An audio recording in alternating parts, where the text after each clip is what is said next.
तीन भुवन में सार वीतराग विज्ञानिका शिव स्वरूप शिवकार नमो त्रियोग समाहिते। जगदानंद परमेश्वरी भगवान की जय। देवा देवी मुलांची पार्श्वनाथ भगवान की जय। परम पूज्य देव तपस्याचे से सुंदर सागर जी देव की जय। परम पूज्य आलिका सुनमती माता जी की जय। आलिका संघ की जय।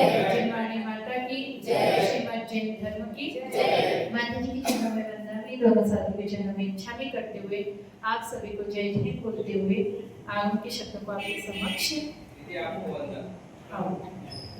जय जय। तो जो नए हमारे आए हैं घूम फिर के कहाँ घूम के आए, सब में शिखर जी अष्टापद की यात्रा करके आए। तो जो हमारे मेंबर अभी आए हैं उनके लिए एक अच्छी सूचना है कि हमारी पहली ढाल पूरी हो चुकी है ना। तो हमारी पहली ढाल पूरी हो गई। आज हमारा प्रवेश होने वाला है दूसरी ढाल में। 6 ढाल पढ़ रहे, क्या पढ़ रहे, भूल तो नहीं गए वहां जाके, क्या पढ़ रहे हैं हम लोग, 6 ढाला पढ़ रहे हैं। और उस 6 ढाला को किसने लिखा, पंडित दौलत राम जी ने लिखा है। और उसमें हमारी पहली ढाल पूरी हुई। तो उसमें जो लास्ट में जो छंद पढ़ाया था वो कुछ लोगों के सिर के ऊपर से गया लास्ट में, है ना। वैमानिक देव सब बोल रहे थे तो एक बार रिपीट करती हूँ कि 16 स्वर्ग होते हैं उर्ध्व लोक में, ठीक है। सबसे पहले ये 3 लोक होता है। 3 लोक के नाम पता है, अधोलोक, मध्यलोक, ऊर्ध्वलोक, ठीक है। ये तीनों लोकों में बीच में क्या होती है, त्रस नाली होती है। क्या होती है, त्रस नाली। और उस त्रस नाली में कौन रहते हैं, त्रस जीव रहते हैं। कौन रहते हैं, त्रस जीव रहते हैं, जो कि क्या है, 2 इंद्रिय, 3 इंद्रिय, चतुरिंद्रिय, पंचेंद्रिय, संगी असंगी। और मनुष्य, तिर्यंच, देव, नागी, ये सब भी क्या है, त्रस। तो जो सारे के सारे ये जो त्रस जीव कहाँ रहते हैं, त्रस नाली में रहते हैं। और जो एक इंद्रिय जीव होते हैं वो तीनों लोकों में ठसाठस क्या कहा है, कहते हैं भरे हुए हैं। तो इतना समझ में आया। तो जो 4 प्रकार के देव थे हमारे, तो वो 4 प्रकार के देव, उसमें से 2 तो रहते हैं अधोलोक में और एक और व्यंतर क्या है, मध्यलोक में भी रहते हैं और अधोलोक के खर भाग और पंख भाग में भी रहते हैं। और जो ज्योतिषी देव है वो पूरे के पूरे हमें सूर्य, चंद्रमा, तारे, ग्रह, नक्षत्र वो सब कहाँ दिखते हैं, यहाँ पे मध्य लोक में ही होते हैं, ठीक है। अब आते हैं हम, अब फिर हमने पढ़ा था भवनवासी के 40 इंद्र होते हैं, व्यंतर के 32 इंद्र होते हैं, वो कैसे हुआ समझ में आया था। और ज्योतिषी देव में सूर्य और चंद्रमा, सूर्य एक प्रति इंद्र और चंद्रमा क्या हो गया, इंद्र। इस प्रकार से ये हमारे 2, तो 40 और 32 और 2 कितने हुए, 34। 40 और 34 कितने हुए, 74, ठीक है। उसके बाद में आते हैं 16 स्वर्ग है, स्वधर्म, ईशान, और उसके बाद में क्या है, महेंद्र, सानत कुमार और महेंद्र कुमार, महेंद्र और सानत। ऐसे ये 4 स्वर्ग में एक इंद्र, एक प्रतीन्द्र, एक इंद्र, एक प्रतीन्द्र। इस प्रकार से कितने हो गए, 8। कितने हुए, 4 स्वर्ग में 8। फिर उसके बाद में आगे चलो, लांतव, कापी, शुक्र, महाशुक्र, सदार, सहस्रा, और आनत और प्राणत, और आरण और अच्युत। तो ये जो बीच के 8 स्वर्ग है 2-2 की जोड़ी में, उसमें क्या होता है कि 2 स्वर्ग के बीच में एक इंद्र, एक प्रतीन्द्र होता है। स्वधर्म ईशान में क्या बताया, स्वधर्म में एक इंद्र, एक प्रतीन्द्र, ईशान में एक इंद्र, एक प्रतीन्द्र, अलग अलग बताया। तो ऐसे वो 8 हुए, 4 स्वर्ग मिला के। यहाँ पे 8 स्वर्ग मिला के कितने होते हैं, 8। एक इंद्र, एक प्रतीन्द्र, एक इंद्र, एक प्रतीन्द्र।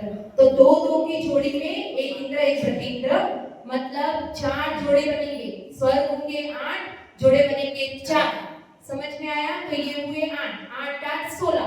और लास्ट के जो 4 स्वर्ग होते हैं उसमें वैसे ही जैसे पहले गिना, एक इंद्र, एक प्रतिंद्र, एक इंद्र, एक प्रतिंद्र, ऐसे करके वो 4 में 8 इंद्र हो जाएंगे। तो कितने हो गए?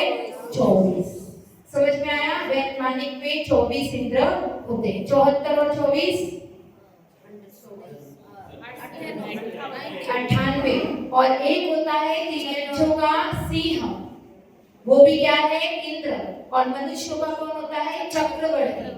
इस प्रकार से ये 100 इंद्रों से पूजित कौन होते हैं? हमारे जिनेंद्र भगवान इन 100 इंद्रों से पूजित होते हैं। मतलब ये सारे के सारे इंद्र उनके चरणों में आकर झुकते हैं। समझ में आ गया इतना? एक और चीज छूटी थी कि देवियां कहाँ तक उत्पन्न होती हैं? पहले और दूसरे स्वर्ग तक ही उत्पन्न होती हैं, उसके आगे देवियां उत्पन्न नहीं होती।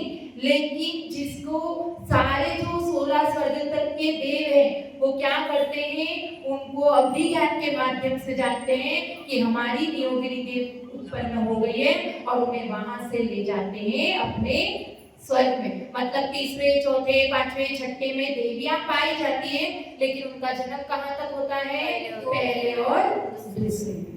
ठीक है, इतना समझ में आया? कि 16 स्वर्ग के ऊपर 9 अनुदिश है, वहां पर इंद्र मतलब छोटे बड़े का भेद नहीं होता, सारे क्या होते हैं? अहम इंद्र होते हैं, सारे इंद्र होते हैं। नवग्रह के बाद में 9 अनुदिश है, सारे इंद्र होते हैं, उसके बाद में 5 अनुत्तर है। तो वहां पे भी वो सारे के सारे इंद्र। और 9 ग्रह के बाद में सारे ऊपर के देव क्या होते हैं? सम्यक दृष्टि ही होते हैं, वहां पर कोई भी मिथ्या दृष्टि दे पाए नहीं जाते। ठीक है, तो अब बताओ नपुंसक कहां तक उत्पन्न होते हैं देवों में? देव का बता दिया, देवियों का बता दिया, नपुंसक का तो मैंने बताया। तो कहां तक होते हैं देवों में नपुंसक उत्पन्न? तत्वार सूत्र पढ़ने वाले बता दो, वरना फिर ठीक है। तो नपुंसक देव गति में नहीं होते हैं, सिर्फ देव और देवियां होती है। और नरकों में कौन उत्पन्न होते हैं? सिर्फ नपुंसक। वहां पर क्या बोलते हैं? स्त्री वेद और पुरुष वेद नहीं होता। और मनुष्य और तिर्यंचों में तीनों प्रकार के वेद पाए जाते हैं। तो अब बता रहे हैं पंडित दौलत राम जी आगे की ढाल के माध्यम से, सेकंड ढाल के पहले छंद के माध्यम से बता रहे हैं सबसे पहले कि हम सबके मन में कुछ ना कुछ प्रश्न उठते हैं, है ना? और वो प्रश्न उठता है तो क्या होता है कि उसका जवाब हमें मिलना चाहिए। जब तक जवाब नहीं मिलता तब तक हमारे मन में वो प्रश्न घूमता रहता है। ऐसे ही एक व्यक्ति के मन में प्रश्न आया कि मेरे पीछे जो ये शत्रु पड़ा है इससे कैसे छुटकारा पाऊं। अब वो ये विचार कर रहा है और फिर क्या कर रहा है? भागता जा रहा है, भागता जा रहा है, और पीछे पीछे शत्रु जो उसका है वो भी भाग रहा है। अब भागते भागते उससे बचने के लिए, और जो सवाल था कि मैं इससे कैसे बचूं, वो जवाब पाने के लिए वो दौड़ रहा है। और दौड़ते दौड़ते वो जंगल में पहुंचा। अब जंगल में पहुंचा तो वहां उसने देखा कि एक मुनिराज बैठे हैं। अब वो उनके पास में जाता है, नमस्कार करता है और कहता है कि नमोस्तु भगवान, नमोस्तु मुनिराज, और ऐसे करके वहां पे बैठ जाता है। और बैठने के बाद कहता है कि मुनिराज, मेरा आपसे एक प्रश्न है कि ये जो शत्रु मेरे पीछे पीछे दौड़ रहा है, अभी वो दौड़ते दौड़ते यहीं पर आने वाला है, तो इससे मैं कैसे छूटूं, कैसे छुटकारा पाऊं, इसका मुझे उपाय बताओ। और जब ये पूछता है तो उतने में ही उसका शत्रु भी दौड़ता हुआ वहां पर आता है, और वो भी वहां पर बैठ के उनको नमस्कार करके बैठ जाता है। अब बैठना है तो क्या होता है कि अब ये प्रश्न कंटिन्यू होता है। तो वो कहते हैं मुनिराज कि मुझे तो यहाँ पे तुम्हारा कोई भी शत्रु नहीं दिख रहा, ये तो बैठा है मेरा शत्रु, तो ये तुम्हारा शत्रु नहीं है, तो फिर मेरा शत्रु कौन है? तो वो कहते हैं कि तुम दोनों का भी शत्रु एक ही है। तो वो कहते हैं दोनों की कौन? हमारा शत्रु, हम दोनों ही एक दूसरे के शत्रु है, और हम दोनों का शत्रु समान वाला कहां से आया? तो मुनिराज कहते हैं कि नहीं, तुम दोनों का भी एक शत्रु है, और वो सबसे बड़ा शत्रु है। तो कौन है? तो तो कहते हैं सबसे बड़ा शत्रु कौन है? वो मिथ्यात्व तुम्हारा सबसे बड़ा शत्रु है। तो उनमें से वो व्यक्ति पूछता है कि महाराज मुझे बताइए वो मिथ्यात्व कैसा दिखता है, कैसा है, क्या स्वरूप है उसका? क्योंकि जब तक मैं उसको जानूंगा नहीं कि वो क्या है, कैसे दिखता है, क्योंकि शत्रु के बारे में सारी इंफॉर्मेशन होनी चाहिए तब तो हम उससे जीतेंगे। अगर इंफॉर्मेशन नहीं होगी तो कैसे जीतेंगे, है ना? अगर हमें बीमारी किस वजह से हुई है वो नहीं पता, कौन सा वायरस, कौन सा बैक्टीरिया, कौन सा फंगल इफेक्ट कर रहा है, तो हम उसका एंटीडोट कहां से लाएंगे?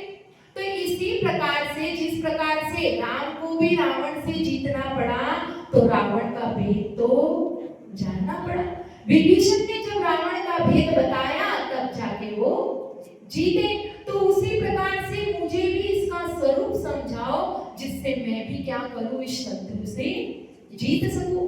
तो आगे मुनिराज बताते हैं, पंडित दौलत राम जी बता रहे हैं कि क्या है, ऐसे मिथ्या दृग ज्ञान चरण, वश भ्रमत भरत दुख जन्म मरण, ताते इनको तजिए सुजान, सुन दिन संक्षिप कहूं बखान। क्या कहा? ये जीव मिथ्या दृग ज्ञान चरण वश, मिथ्या मतलब मिथ्या, ठीक है, मिथ्या का मतलब कुदेव सच्चे देव को नहीं बने, झूठा। मिथ्या का मतलब क्या? झूठ, गलत। तो उसको क्या कहते हैं? मिथ्या। फिर द्रग, द्रग मतलब दर्शन, द्रग मतलब क्या होता है? दर्शन। तो ऐसे मिथ्या दर्शन, फिर आगे कहा ज्ञान, मिथ्या ज्ञान, फिर कहा मिथ्या आचरण मतलब चारित्र, वश, इनके वशीभूत होकर, मिथ्या दर्शन, मिथ्या ज्ञान, मिथ्या चारित्र के वशीभूत होकर भ्रमत भरत दुख जन्म मरण, क्या करा? भ्रमत मतलब घूम रहा हूं, भरत मतलब भ्रमण कर रहा हूं, और क्या कर रहा हूं? जन्म और मरण को धारण कर रहा हूं। किसके वशीभूत होकर हम जन्म और मरण को धारण कर रहे हैं? मिथ्यात्व के वशीभूत होकर मिथ्या दर्शन, मिथ्या ज्ञान, मिथ्या चारित्र के कारण हम इस संसार में परिभ्रमण कर रहे हैं। इस जीव का अगर सबसे बड़ा कोई शत्रु है तो कौन है? मिथ्यात्व। इस मिथ्यात्व के समान और कोई भी इतना बलशाली नहीं है जो हमें इस संसार में दुख पहुंचा सके। सबसे ज्यादा दुख हमें कौन पहुंचाता है? ये मिथ्यात्व। जब पानी की एक बूंद नमक की डली पर गिरती है तो क्या होता है? वो नमक धीरे धीरे धीरे करके पूरा पिघल जाता है, लेकिन हमारे हृदय रूपी, हमारे हृदय में, हमारे मन में इस झिलवानी की बूंद क्या हो रही है? प्रतिदिन गिर रही है, गिर रही है, गिर रही है, लेकिन फिर भी ये पिघल नहीं रहा है। ये मिथ्यात्व से इतना कठोर हो गया है कि इसके ऊपर सम्यक की एक भी बूंद नजर नहीं आ रही। तो इसी प्रकार से ऐसा ये मिथ्यात्व जो हमें इस संसार में परिभ्रमण सिर्फ अकेला ये मिथ्यात्व करा सकता है, और जिस दिन हमने इस मिथ्यात्व को छोड़ दिया, सम्यक को धारण कर दिया, तो हमें कोई भी ऐसा कोई भी तत्व नहीं है जो हमें यहाँ पर रोककर रख सके। एक न एक दिन जैसे ही सम्यक को प्राप्त हुआ तो ज्यादा से ज्यादा अर्धभूतगल परावर्तन और कम से कम 7 से 8 भाव में तो हम मोक्ष चले जाएंगे। लेकिन सबसे कठोर काम क्या है? इस मिथ्यात्व को छोड़ना। जितना बात आसानी से हम बात कर लेते हैं, सुन लेते हैं, पढ़ लेते हैं, लेकिन उतना इजीली उसको ग्रहण कर नहीं पाते, क्योंकि हमारे संस्कार क्या है? अनादिकाल से पड़े हुए। हमें हर चीज में क्या होता है? डाउट होता है, सच में ऐसा है कि नहीं, यूं है कि नहीं। देखो ये मिथ्यात्व रूपी, ये मिथ्यात्व भी 2 प्रकार का है। कौन कौन से 2 भेद है इस मिथ्यात्व के? हाँ, तो ग्रहित और अग्रहित मतलब एक ग्रह निकलना और एक छोड़। हाँ ग्रहित क्या मतलब पूर्वज से आए वहाँ आणि फिर किसी के उद्देश्य हुए। देखो ग्रहित मिथ्यात्व वो होता है जो क्या है, यहाँ पर हमें किसी ने समझाया कि देखो ऐसा ऐसा होता है, यूं यूं होता है, ये बात तुमने पढ़ी है गलत पढ़ी है, ये बात सही पढ़ी है। तो जो पर के उपदेश से होता है उसे क्या कहते हैं, ग्रहित मिथ्यात्व। और अग्रहित मिथ्यात्व किसको कहते हैं, जो अनादि काल से हमारे पास में है, अनादि काल से चला आ रहा है और किसी के उपदेश की कोई आवश्यकता नहीं थी, हमारा हम लेकर ही आ रहे हैं, इसको क्या कहते हैं, अग्रहित मिथ्यात्व। मतलब हमने कभी सम्यक को प्राप्त ही नहीं करा और अभी अनादि काल से हम मिथ्यात्व के साथ में, और एक जीव ऐसा जिसने सम्यक को तो प्राप्त किया, थोड़ा सा सुधरने वाला था, लेकिन क्या कर लिया, वापस से किसी के उपदेश से मिथ्यात्व को धारण कर लिया। तो ऐसे दो भेद है, ग्रहित और अग्रहित। जो अग्रहित मिथ्यात्व होता है वो क्या है, पूरा नया है, फ्रेश है ना, उसने कुछ समझा नहीं, तो वो क्या करेगा, एक बार उसको कोई समझाएगा, सही तत्व का निरूपण करेगा तो क्या कर लेगा, उसे मान लेगा और धारण कर लेगा। लेकिन जो ग्रहित मिथ्यात्व होता है वो क्या है, एकदम पक्का हो गया है, उसको कितनी बार भी समझाओ समझाओ समझाओ तो इतना इजीली वो समझता, क्योंकि वो क्या है, ज्ञानी है, समझदार है कि नहीं। ऐसे आधे अधूरे ज्ञानी होने से अच्छा तो क्या है, हम अज्ञानी, ठीक है, ऐसे अज्ञानी का तो आज नहीं तो कल भला हो जाएगा। लेकिन जो अपने आप को होशियार समझता है, ज्ञानी समझता है, उसका ना आज भला होगा और ना कल भला होगा। इसीलिए यहाँ पर भी आचार्य कहते हैं, साधु कहते हैं, क्या कहते हैं कि जो नया नया है, कोरा कोरा है, वो तो मिथ्यात्व को जल्दी छोड़ देगा, सुधर जाएगा, लेकिन जो एकदम कठोर हो गए हैं वो नहीं। अब चलो इतनी सारी बात कर ली, मिथ्यात्व कहते किसे, किसे कहते हैं मिथ्यात्व, हाँ, विपरीत श्रद्धा और कुदेव कुशास्त्र। सात तत्वों का क्या करना, अश्रद्धान करना, जैसा बताया गया है उससे विपरीत मानना, और जीव सच्चे दीव शास्त्र गुरु पर श्रद्धा न करना, उसे क्या कहते हैं, मिथ्यात्व। और ये मिथ्यात्व भी कितने प्रकार का होता है, 5। कौन कौन सा, विपरीत, एकांत, विनय, संशय और अज्ञान। एक बार फिर से बोले, विपरीत, एकांत, विनय, संशय और अज्ञान। विपरीत मिथ्यात्व कैसे होता है, अब शास्त्रों में लिखा है एक शब्द, जैसे आपने कहानी भी सुनी है सत्य वाली, सत्यानुव्रत की कथा जो है, उसमें क्या है कि अज शब्द आता है। कौन सा शब्द आता है, अज।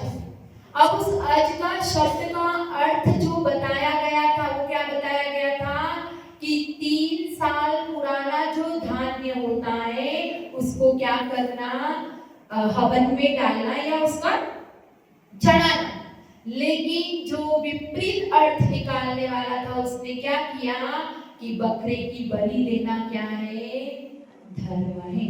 समझ में आया, तो लिखा कुछ है और अर्थ कुछ निकाल रहे, क्योंकि शास्त्र तो क्या है, मौन है ना। जिस प्रकार से पानी का कोई रंग नहीं है, जिसमें डालो वैसा है ना, हरे बाल्टी में डाल दिया तो हरा कलर, बाल्टी में डाल दिया तो बाल्टी की शेप का, तो उसका स्वयं का कोई कलर नहीं है, शेप नहीं है, जिसमें डालो वैसा। उसी प्रकार से शास्त्र नहीं बोलते कि इसका ये अर्थ नहीं है, वो नहीं है। जैसे पढ़ने वाले ने अपनी बुद्धि लगाई वैसा उसने अर्थ लगा लिया। उसने बाकी कोई समझा रहा था, पढ़ा रहा था, और क्या किया, अब जैसे मैं ही बोल रही हूँ, अब बीच में से उठ के चले जाओ, तो आधा सुना, उसके आगे पीछे का कुछ भी हमने सुना नहीं, तो क्या हो गया, उस शब्द का विपरीत अर्थ निकाल लिया। तो इस तरीके से एक होता है विपरीत मिथ्यात्व, दूसरा होता है एकांत मिथ्यात्व। एकांत मिथ्यात्व मतलब एक पक्ष को सुन लिया, अब एक ही पक्ष को पकड़ के बैठेगा, बदलेगा ही नहीं, अपनी दृष्टि को इतना संकुचित कर लेता है, इतना छोटा कर लेता है कि उन बातों को दूसरे एस्पेक्ट से देखता ही नहीं है। बस ये है तो यही है, इसके अलावा कुछ भी नहीं है। एक बात को पकड़ना जो हठाग्राही होता है कि जीव तो बस नित्य ही है और कुछ नहीं। दूसरा कहता है कि जीव तो बस अनित्य ही है।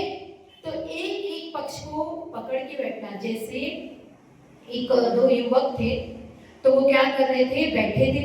अब बैठे बैठे उन्हें क्या हुआ, दूर से भैंस आती हुई दिखाई दी। तो अब दोनों को मजाक सूझा, तो मजाक मजाक में बोला, एक ने तो बोला कि जो ये भैंस आ रही है ना, ये सफेद कलर की। कौन से कलर की है? सफेद कलर की। अब वो दूसरा दोस्त कहता है कि नहीं, भैंस तो जो आ रही है वो काली कलर की है। तो अब दोनों की बहस छिड़ी और बहस छिड़ते छिड़ते दोनों ने क्या कर लिया, शर्त लगा ली कि भैंस तो सफेद कलर की है। अगर तुम नहीं मानते हो तो अपन क्या करते हैं, तीसरे को पूछते, और तीसरे को पूछने पर अगर मैं सच्चा साबित हुआ तो क्या करना पड़ेगा, तुझे अपनी जबान कटवानी पड़ेगी कि ठीक है। तो जो सफेद वाला था वो भी क्या है, ठीक है, मान लिया। अब क्या हुआ, वो अपने घर जाता है और घर वालों से कहता है कि मैंने ऐसी ऐसी शर्त लगाई है और पड़ोस की गाय भैंस जो है वो सफेद है, इस बात पे शर्त लगाई है। तो अब उसके परिवार वाले कहते हैं कि वो तो साक्षात दिख रही है काली है और तुम ऐसे शर्त लगा के आ गए, ऐसा कैसा अनर्थ कर दिया तुमने। तो वो क्या कहता है कि नहीं, भैंस तो क्या है, सफेद, और मैं तो ऐसा ही कहूंगा, इसके अलावा कुछ भी कहूंगा। तो अब क्या होता है, सबके सब बोलते हैं भैंस काली है, लेकिन वो अकेला क्या बोलता है, भैंस सफेद है। अब पूरी दिन से रात हो गई, लेकिन उसने क्या पकड़ के रखा, भैंस सफेद है। अब ऐसे को कोई समझा सकता है क्या? हाँ क्या? तो इसी प्रकार से जो एकांत मिथ्यात्व वाला होता है वो हठाग्राही होता है, एक ही बात को पकड़कर बैठता है। जबकि हमारा जिन शासन क्या कहता है, हमारा धर्म अनेकांतवाद है। अनेकांतवाद का मतलब बेटी भी है और बहू भी है। तो अनेकांतवाद का मतलब होता है चारों, देखो वस्तु, एक वस्तु में एक ही धर्म नहीं। एक टैबलेट एक ही दवाई के लिए, एक ही बीमारी के लिए इलाज करती है क्या, कि और दो चार बीमारियों को ठीक कर सकती है ना। उसके बाद में एक बीमारी के लिए एक ही दवाई देते हैं क्या, बहुत सारी 2-3 उसके साथ में देते हैं कि नहीं देते हैं। तो एक वस्तु अनेक धर्मात्मक होती है, एक ही बात को हम पकड़ के नहीं बैठ सकते। जिस प्रकार से हम, ये माँ है तो ये किसी की माँ है, लेकिन किसी की बुआ भी